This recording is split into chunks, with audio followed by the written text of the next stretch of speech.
Welcome back to the English Prep Podcast. Great to be here. Today, we're really zeroing in on something, well, pretty crucial for English learners.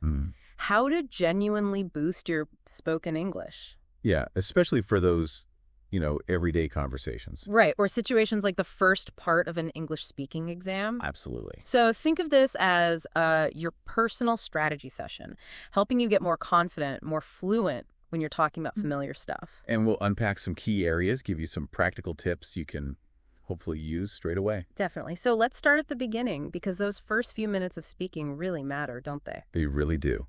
Whether it's just a casual chat or, like you said, the start of a test, getting off to a strong start, it makes a huge difference. How so? Well, it can really lower your nervousness, for one. Good point. And it, shows your basic ability right away, creates a good first impression. It's like a warm-up then for your speaking muscles. Exactly. Sets the pace, helps you build momentum. A good start just helps everything else flow better. Okay, so to get that momentum going, what are the sort of core things listeners should focus on? Well, we can break it down into maybe 4 key areas. These are fundamental for good spoken English. All right. What's number 1? First up, fluency and coherence. Okay, so speaking smoothly, logically. Yeah, connecting your ideas without, too many long pauses or getting lost. Makes sense. What's next? Then you've got lexical resource. Fancy term for vocabulary. Pretty much. But it's not just knowing lots of words. It's using a good range of words and using them appropriately, naturally for the topic. Right. The right words, not just big words. Precisely. Third is grammatical range and accuracy. Grammar. Yep. Showing you can use different grammatical structures correctly, not just, simple sentences all the time. Using a mix, simple and maybe some more complex ones. Exactly. Yeah. And doing it accurately. And finally, number 4 is pronunciation. Being understood clearly. Yes. Speaking clearly, using natural rhythm and intonation so people can follow you easily. And everything we talk about today will kind of link back to these 4 areas. Okay, got it. Fluency, vocab, grammar, pronunciation, the big 4. The big 4. Oh. Now, let's think about where you actually use this spoken English most often. Yeah. A lot of daily chats circle around common themes. Sure, like what? Well, think about your home or hometown. Okay. You often talk about, where it is, describing it, what you like or dislike, maybe how it's changed. Yeah, that comes up a lot. Getting the language for that is probably a good start. Definitely. And then there's work or study. Right. Your job, your course. What you do each day, if you enjoy it, maybe your future plans in that area. Being able to talk about that clearly is, well, essential for most people. True. And what about free time? Leisure and hobbies. Always a popular topic. Yeah. People ask how often you do your hobbies, how you started, who you do them with. It's a great chance to talk about things you're passionate about. And let's face it, everyone talks about food. Oh, absolutely. Food and cooking. Your preferences, local dishes, eating out versus cooking at home. Common ground for conversation. Totally. And these days, technology is unavoidable too. You mean like phones, computers? Yeah. The devices we use, how much we use them, the pros and cons. It's always part of the conversation. So recognizing these sort of topic families is useful then. Hugely useful. Yeah. Because the language, the vocabulary, the grammar you learn for one topic, you can often adapt it and reuse it for another. Ah, I see. So words for describing your town might work for describing a holiday destination too? Exactly. That ability to recycle language really helps your fluency, and it expands your usable vocabulary range without learning totally new stuff for every single topic. Okay, that's smart. But what about actually speaking smoothly? That can feel hard. It's easy to just pause. It is, and it's perfectly normal to need a moment to think. The trick isn't to avoid pausing altogether, but to use certain phrases to kind of bridge those gaps. Like fillers, but useful ones. Exactly. Phrases to gain thinking time. Like, let me think about that for a second. Or, that's an interesting question. Just give me a moment. Right. Using those sounds much more natural than just silence or, Yeah, definitely.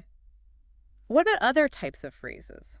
Well, you can use phrases to add more information, like on top of that, or another point is, Okay. or to show a contrast, whereas most people prefer X, I, actually. Mm-hmm. And what if you make a mistake? It's fine. You can self-correct. Use phrases like, sorry, what I meant to say was, or let me rephrase that slightly. It shows you're aware. And closing off an answer. So overall, I'd say, works really well. It signals you're wrapping up that point. The key thing here seems to be practicing these until they feel automatic, right? Absolutely. You don't want to be thinking hard on how to say, let me think. It should just come out naturally when you need that moment. That would definitely help avoid awkward silences and make you sound more coherent. Totally. Now, thinking about pronunciation, how you actually sound, two really important things here are thought groups and stress. Thought groups. What are those exactly? It's about breaking down longer sentences into smaller, natural chunks, like mini phrases, with slight pauses between them. Can you give an example? Sure. Instead of saying, in my free time, usually cuckoo cycling along the river, all in one go, Right. you'd say, in my free time, I usually go cycling or along the river. See those little pauses? Yeah, I hear it. It makes it much easier to follow. Exactly. Easier for the listener, and it gives you a chance to breathe and think ahead slightly. Okay. And stress. You mentioned stress, too. Yeah, within those thought groups, you naturally emphasize the important words, ones carrying the main meaning. Usually nouns, verbs, adjectives. That's right. Nouns, main verbs, adjectives, adverbs. Yeah. Stressing these words makes your speech clearer and gives it that natural English rhythm. And again, those little stresses probably give you tiny moments to plan the next bit. They do. It all helps the flow. A great way to practice this is actually recording yourself. Listening back to hear your own patterns. Yeah. Are you chunking your sentences naturally? Are you stressing the key words? It's very revealing. Good tip. Okay, what about when your mind just goes blank? Someone asks a question and nothing comes out. Happens to everyone. A quick mental strategy can help here, sort of like a mini mind map in your head. Okay. Take a key word from the question.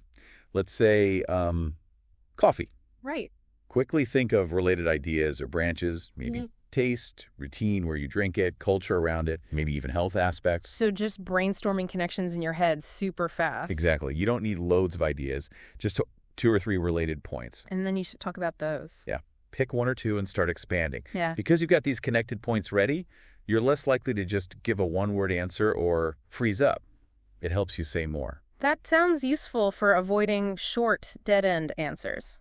Okay, let's touch on grammar again. You said range and accuracy. Yes.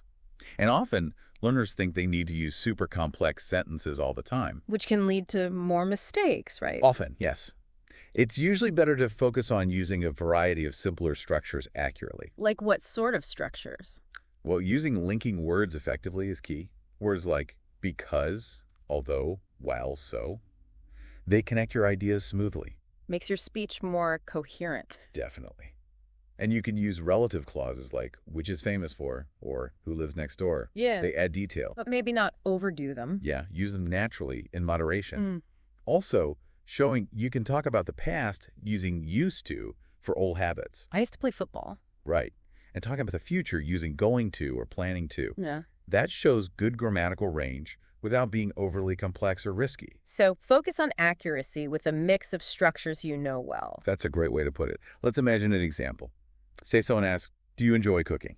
A good answer might be something like, yes, I do, actually. I find cooking quite relaxing, especially after a busy day at work. I quite enjoy trying out new recipes, although sometimes they don't turn out perfectly.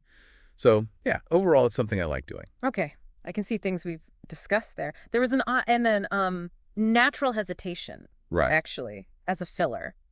Good vocabulary, like relaxing, trying out new recipes, linking words like especially and although, and that. So yeah, overall, to finish. Exactly. It flows, uses varied language, connects ideas, and sounds natural. It hits those key areas. And it wasn't incredibly complicated grammatically. Not at all. Just effective communication. Now, speaking of mistakes, we mentioned self-correction earlier. It's really important not to panic if you make one. Because everyone makes them, even native speakers. Absolutely. The key is how you handle it. If you notice you've said something wrong, just try to correct it quickly and smoothly. Like if I said, my sister have a cat. You could just say, sorry, my sister has a cat. Or, I go gym 2 times a week. Twice a week. Or, I go to the gym twice a week. So those quick fixes are okay. They don't ruin your fluency score. Not significantly, no. In fact, correcting yourself shows language awareness, which is actually a positive thing. Don't dwell on it, just correct and move on. Good to know. Now, we've talked a lot about the words and sounds, but what about, like, nonverbal stuff? Body language, breathing. Good question. Well, things like body language aren't usually directly assessed in, say, an IELTS or TOEFL speaking test. They definitely contribute to the overall impression you make and actually how you feel. How so? Well, sitting upright, maybe leaning forward slightly, making natural eye contact, it shows you're engaged and confident. Makes sense. Using some natural hand gestures can also help emphasize your points and make you feel more expressive. And breathing. You mentioned breathing. Yes, this is quite practical. Try to breathe from your diaphragm lower down in your belly, rather than taking shallow little breaths from your chest. Why does that matter? Shallow chest breathing can make you sound rushed, maybe a bit breathless or choppy. Deeper diaphragmatic breaths support your voice better, leading to smoother, more controlled speech. It helps with pausing naturally, too. Okay, so sit up, look engaged, gesture naturally, and breathe deep. Basically, yes. It all helps project confidence and supports fluency. Right, so we've covered a lot of ground. How can listeners actively practice all this? Any specific exercises? Definitely. Practice is key. One thing you can try is what I call 2-minute topic sprints. Okay. Pick a random everyday topic like your favorite season or public transport. Set a timer for, say, 1 or 2 minutes and just talk about it. Out loud. Out loud, yes. Record yourself if you can. Then listen back. Where did you hesitate? Did you use any filler phrases? Could you have used better vocabulary? So identifying your own weak spots. Exactly. Another great technique is shadowing. Mimicking native speakers. Yes.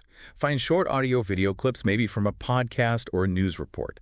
Listen to a sentence or two, then immediately try to repeat it, copying the pronunciation, the rhythm, the intonation, even the pauses. Gets your mouth used to the sounds and flow. Precisely.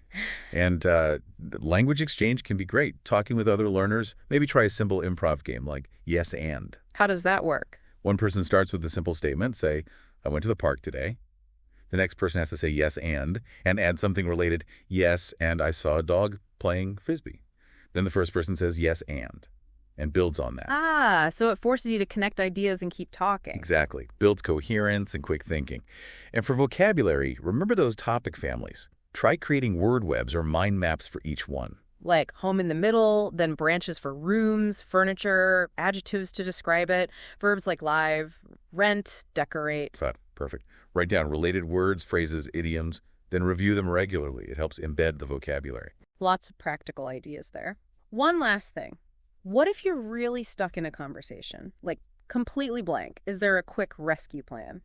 There is a sort of structure you can fall back on. Yeah. First, maybe paraphrase the question slightly, buys you a second. So you're asking about. Okay. Then give a general answer, keep it broad. Right. Next, try to add one specific detail or example. Even a small one makes it more concrete. Makes it sound less vague. Exactly. And finally, try to wrap it up with a quick summary statement. Even if the content wasn't amazing, following that structure, paraphrase, general answer, specific detail, summary can keep you talking and sound organized. That's a really useful fallback. General, specific, summarize. Got it. So yeah, wrapping up our deep dive today. Boosting your spoken English really comes down to consistent, focused practice. It's not magic, it's work. It's work, but smart work. Getting familiar with those common topics we discussed. Home, work, hobbies. Using those helpful phrases, the fluency scaffolds, to keep the conversation flowing. Let me think. On top of that. Paying attention to your pronunciation, the thought groups, the stress. And not being terrified of mistakes. Definitely not. Correcting yourself calmly. If you work on these things, you really can boost your confidence in how effectively you communicate in English. So the main message is, start applying these strategies. Don't just listen to us talk about them. Please don't. Think about your own conversations. Where can you use these ideas? Practice them. And hopefully you'll start noticing a real difference. We're confident you will. Well, thanks everyone for tuning into the English Prep Podcast for this deep dive. We hope it's given you some valuable, practical insights. Keep practicing, keep speaking. We look forward to helping you more on your English learning journey next time.